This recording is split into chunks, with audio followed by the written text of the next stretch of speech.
Something huge could happen to InVitae soon.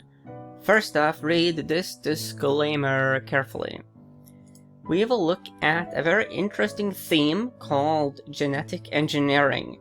You can see here, based on the average of this portfolio, 314% from the 52-week lows. That's extreme outperformance vis-a-vis the S&P 500 here, so a very powerful trend. And InVitae is one of the stocks in that portfolio. So here you can see some information from their website. So let's just go to the About page. All of healthcare informed by genetics, bringing genetics into mainstream medicine to help billions. InVitae has a bold vision. By harnessing the power of genetics and technology, we can make medical genetics affordable and accessible for everyone, improving healthcare for billions of people. We have helped improve care for hundreds of thousands of patients and their providers by driving down the cost of reliable, comprehensive, and actionable genetic testing. Our platform provides genetic information for use throughout medicine and throughout life. Yeah, so this is the future. As a long term, I am definitively very bullish on this overall theme of genetic engineering. And InVitae is one of the very interesting companies in this space. So let's first look at the seasonality of the stock. NVTA is the ticker. You can see here that October, the current month, is actually historically the worst. We don't have that many years here of data, but the seasonality is clear. October is usually not good. February is usually quite great. So October bad, February good. If you go here to the charts, let's get the big picture here. We go way back. So here we have a weekly data point, and there's a lot of things here, a lot of lessons.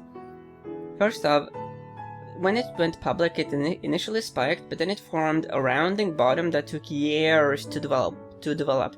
This is a bit of a messy rounding bottom, but it was a rounding bottom, arguably becoming a bit of a cup and handle pattern as well. This one worked out really well for the bulls. We've seen a huge move. Historically, this stock, it is rather cyclical. We do see these cycle patterns. Let's see how reliable they are. There is actually some reliability here to the cycle patterns. Price decline. And these two cycles here were so strong that even though we did have a little bit of a decline, we just started to roar higher. So the bulls are definitively very much in control, but you could make a very strong case that they are becoming a bit, euphoric at these levels. We have seen that RSI has been quite overbought for extended periods in the past, so there's certainly some appetite for overbought levels, but this is very far away from all of the moving averages. We simply haven't seen anything like this in the past, so this is quite bubblish. The buyers have corroborated the rally though, so the bulls are in control.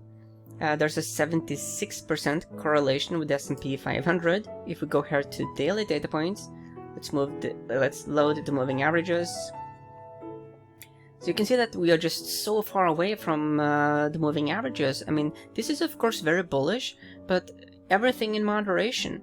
And the key thing about this stock, when we look at it historically, there's been major declines in the past, and it actually was not that far back, quite normal for this one to have like minus 34% pullback here, or yeah, let's take this correction. Well, I mean minus 50%. I mean, so when there is a pullback in InVitae, a correction, it's really deep, really deep. Hence, would I want to enter a new bullish position today here on InVitae at these levels? I wouldn't feel comfortable doing that.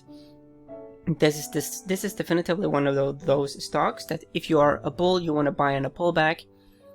When it gets euphoric, you could think about short selling, or other bearish strategies, as an example in the options market. 84% positive correlation with S&P 500 here on the daily data points. Okay, so let's go to Finviz. Options are actually available. It is also shortable. Extreme performance, 210% year to date. Over the last half year, 270%. Extreme performance. A very powerful trend. When we look at the average analyst price target, and there are quite a few analysts covering the company, we can see that the stock is currently way above the average target price.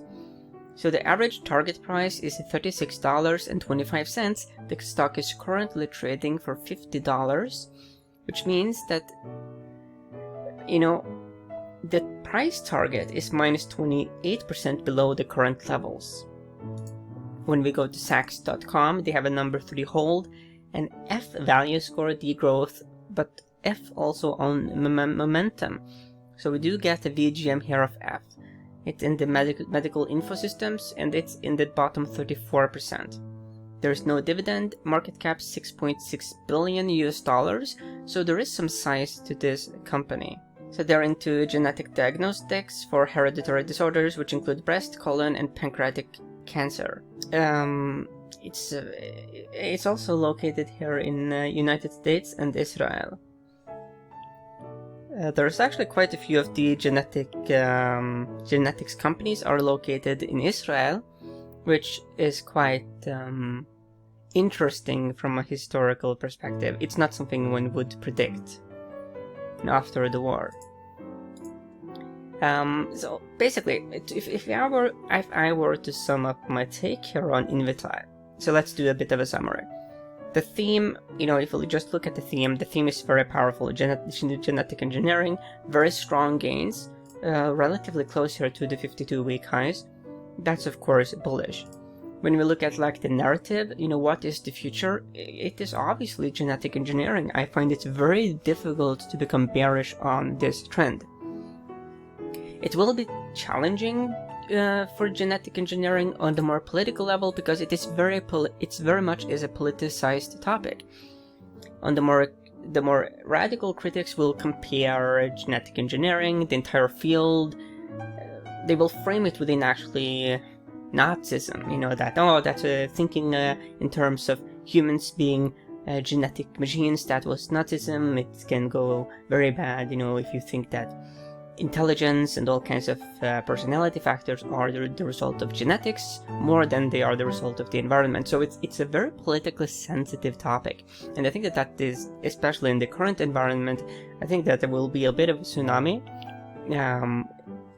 in the more political realm, but the science is what the science is, and long term I do think that will simply subside.